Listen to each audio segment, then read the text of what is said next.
ভগৱান শ্ৰীকৃষ্ণৰ মুখত সদায় লাগি থকা সেই মিচিকীয়া, মধুৰ আৰু লীলাময় হাঁহিৰ অতি গভীৰ আধ্যাত্মিক, দাৰ্শনিক আৰু ভক্তিমূলক তাৎপৰ্য আছে। সেই হাঁহি কেৱল শাৰীৰিক সৌন্দৰ্যৰ চিন নহয়, ই তেওঁৰ স্বৰূপৰেই প্ৰতীক।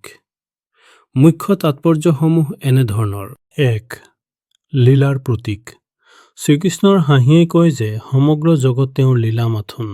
দুৰ্যোধনৰ সভাত নগ্ন হৈও, কংসৰ সন্মুখতো, কুৰুক্ষেত্ৰৰ যুদ্ধৰ মাজতো তেওঁ সেই হাঁহি নোহোৱা হোৱা নাই। ইয়ে বুজায়, সকলো তেওঁ নিয়ন্ত্ৰণত। ভয়, শোক, দুখে তেওঁক স্পৰ্শ কৰিব নোৱাৰে। ২.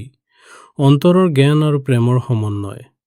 তেওঁৰ সেই হাঁহিত জ্ঞান আছে, সেয়ে শুষ্ক নহয়। প্ৰেম আছে, কিন্তু অন্ধ নহয়। গোপীসকলে তেওঁক দেখি মোহিত হয়।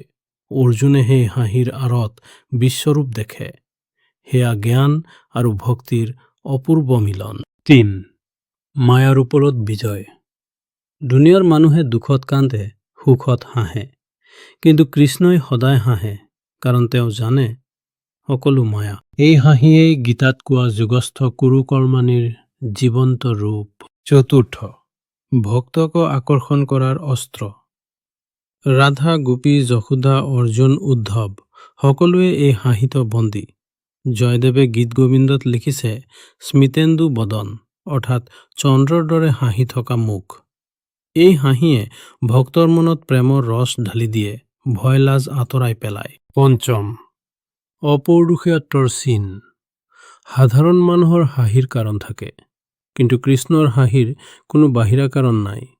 সি নিজৰ আনন্দৰ পৰাই উচ্ছৰিত। ইয়াকে কোৱা হয় আত্মৰতি। তেওঁ নিজেই আনন্দস্বৰূপ। ৬. কৃপাৰ সংকেত। যেতিয়া কোনো ভক্ত বিপদত পৰে, কৃষ্ণৰ সেই মিচিকীয়া হাঁহিয়ে কয়, চিন্তা নকৰিবা, মই আছো। দ্ৰৌপদীৰ বস্ত্ৰত্ৰ হৰণৰ সময়তো তেওঁ হাঁহিছিল, কাৰণ তেওঁ জানিছিল তেওঁ ৰক্ষা কৰিব। শ্ৰীমদ ভাগৱততো কোৱা হৈছে, স্ময়মান মুখাম্ভুজং, অৰ্থাৎ তেওঁৰ মুখ কমলৰ দৰে আৰু সদায় হাঁহিৰে পৰিপূৰ্ণ। সেয়েহে কৃষ্ণৰ হাঁহি কেৱল সৌন্দৰ্যৰ নহয়, সেয়া পৰমাত্মাৰ স্বৰূপৰ দৰ্শন, আনন্দৰ ঝৰণা আৰু ভক্তৰ বাবে চিৰন্তন আশ্বাস। জয় শ্ৰীকৃষ্ণ।